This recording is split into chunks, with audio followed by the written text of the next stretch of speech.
Manchester United praise doesn't get much bigger than this. Sir Alex Ferguson believes Senne Lammens' start to life at Old Trafford has been nothing short of outstanding. So are the chances of "Are you Schmeichel" in disguise more than tongue-in-cheek already? Well, since Lammens made his first start at home to Sunderland, United haven't lost, unbeaten in 5 games, including playing a role in the famous win at Liverpool at the end of October.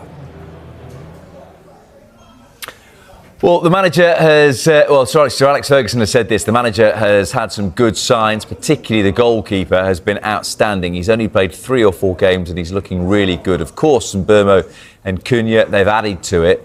I hope the manager gets a bit of success because at United, you need to have success. I think back-to-back wins is something teams like United should always expect. Having gone through a cycle where the improvement has to come by waiting and being patient, they are enjoying it now. Well, Sky Sports have partnered with Finalysis, an app where passionate fans share their opinions on their club. If you want to represent your team, then scan the QR code on your screen or visit the Sky Sports app for more details. Let's speak to Manchester United fan Bradley Tooth. Good morning, Bradley. Is he the new Schmeichel? I think that's a bit of a stretch. I mean, he can catch a ball, which is that's a good start. Improvement on the last lad. I was at the Sunderland game and I don't think I've heard a cheer as big as for when he came and caught the ball.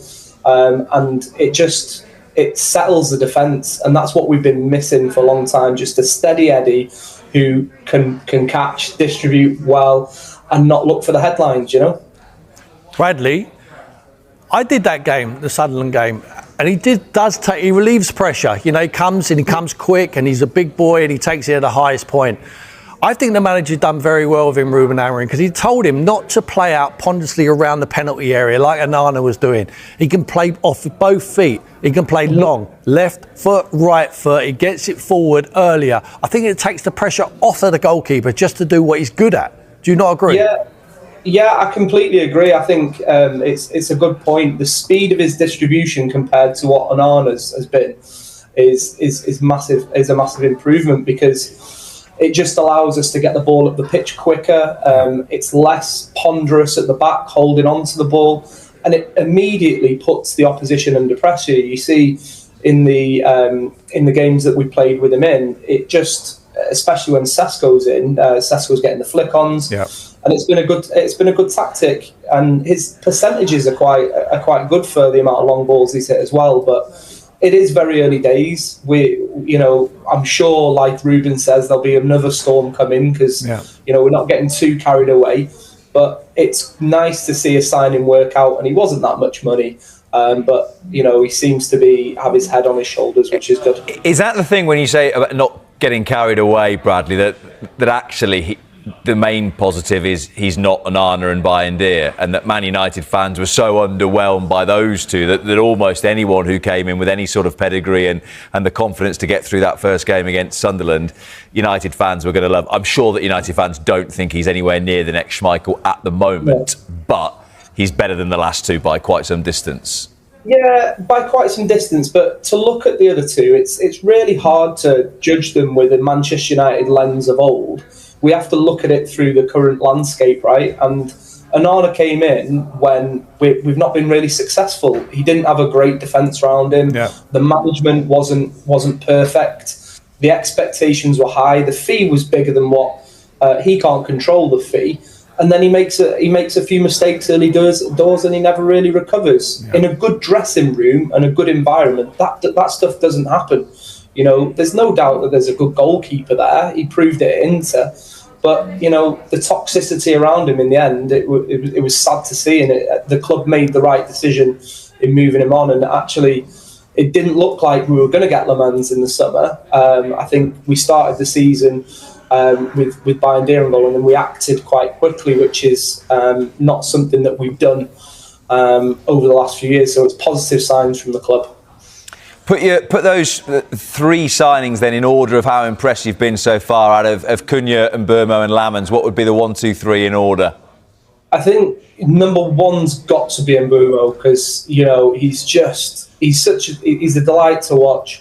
I'm going to put Lammens second because his impact on the defence in particular has been really, really positive. Yeah. And Cunha third. That's not to say Cunha's not been great. I think there's more to come from him. I think what I've seen from him in games is positive. It's just he's not quite got the level, the goal tally that Mbeumo's got. But that'll come. You know, it's nice to be talking positives about 3 United signings rather than, you know, like 1 out of the 3 working, which is what has been happening previously. You know, it's good signs. I think it's really important. You can't be successful without a good goalkeeper. Yeah. You know, and he would have seen the noise. Emi Martinez was coming into Man United. Everyone believed that was going to happen. And when he didn't, the disappointment from the United fans, I myself thought, yes, that's a United signing. I was pleased that Villa kept hold of him. But Lammens then comes in and everyone's on a negative about him. And then he gets his opportunity. So everyone thinks, oh, here we go again. The other 2 haven't been good enough. This boy's under massive pressure. He's done tremendously well for a young kid. He's played at a lesser level to come to the Premier League, playing for the biggest club in the league, and perform like he's done. I think he's been outstanding, but it's a great question you ask, which order do you put him in? I agree with the order at the moment, but I think Cunha will be the superstar. He will be the Eric Cantona of Manchester United.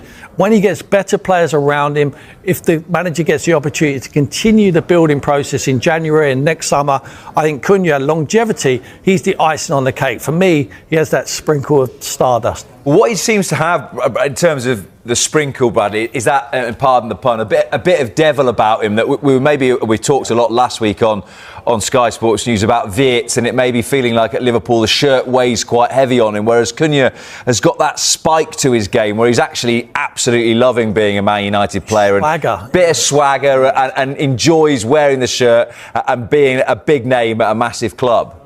Yeah, his impact has not been felt massively on the pitch, but I think he's got a bit of an aura about him. Yeah. And, you know, we're in a Premier League now. I heard you guys talking about Bellingham and Kane before, but there's a lack of mavericks in this Premier League, you know. If you look back, we were talking about it last night, you know, the likes of JJ Okocha knocking around. There's nobody who really can take the game by the scruff of the neck, take a few players on, and really show, like, the Cantona sort of edge about them. There's a distinct lack of them characters, and Cunha, you know, it's a really, really positive sign, and I think we'll be looking back on this one in a few years thinking 65 million quid, money well spent, you know, really positive impact. I think next year you have collars back on your shirts and Cunha might wear his collars up. Gotta be. Let's bring the iconic kit back. This has been one of the most enthusiastic Manchester United chats I remember on this show for quite some time. And I'm sure you'll say, Bradley, long may it continue. Good to talk to you this morning. Thank you very much. Cheers. Thanks, guys. We'll be talking enthusiastically about... Let's talk about some of your former clubs. We'll start with Manchester United. I think he's been 12 months. In the last month is arguably his most successful. I think we all desperately want him to do well. I think we all like him. He's made some big calls, you know, the Rashford, Garnacho, Anthony. I think the owner coming out, giving him the time that he needs, is quite reassuring for him. So we all wish him the best of luck. Would European football be a successful season? Well, that would be. I think they put all the eggs in the basket last year in trying to win the Europa Cup. And I think he sacrificed the league for it. I can understand what he did to try and win a trophy. Anything that gets them in and around Europe would have to be, at this particular moment, a bonus, wouldn't it? What about tactics? Well, I don't think he's going to change, is he? I think he's pretty steadfast. This is the way he wants to go and do it. And I think he'd rather get the boot doing it his way. And fair play to him, he stuck to his belief, stuck to his principle. Ultimately, he still have to get results. Do you think in the long term he will be successful? There is signs of it, isn't there, though, of the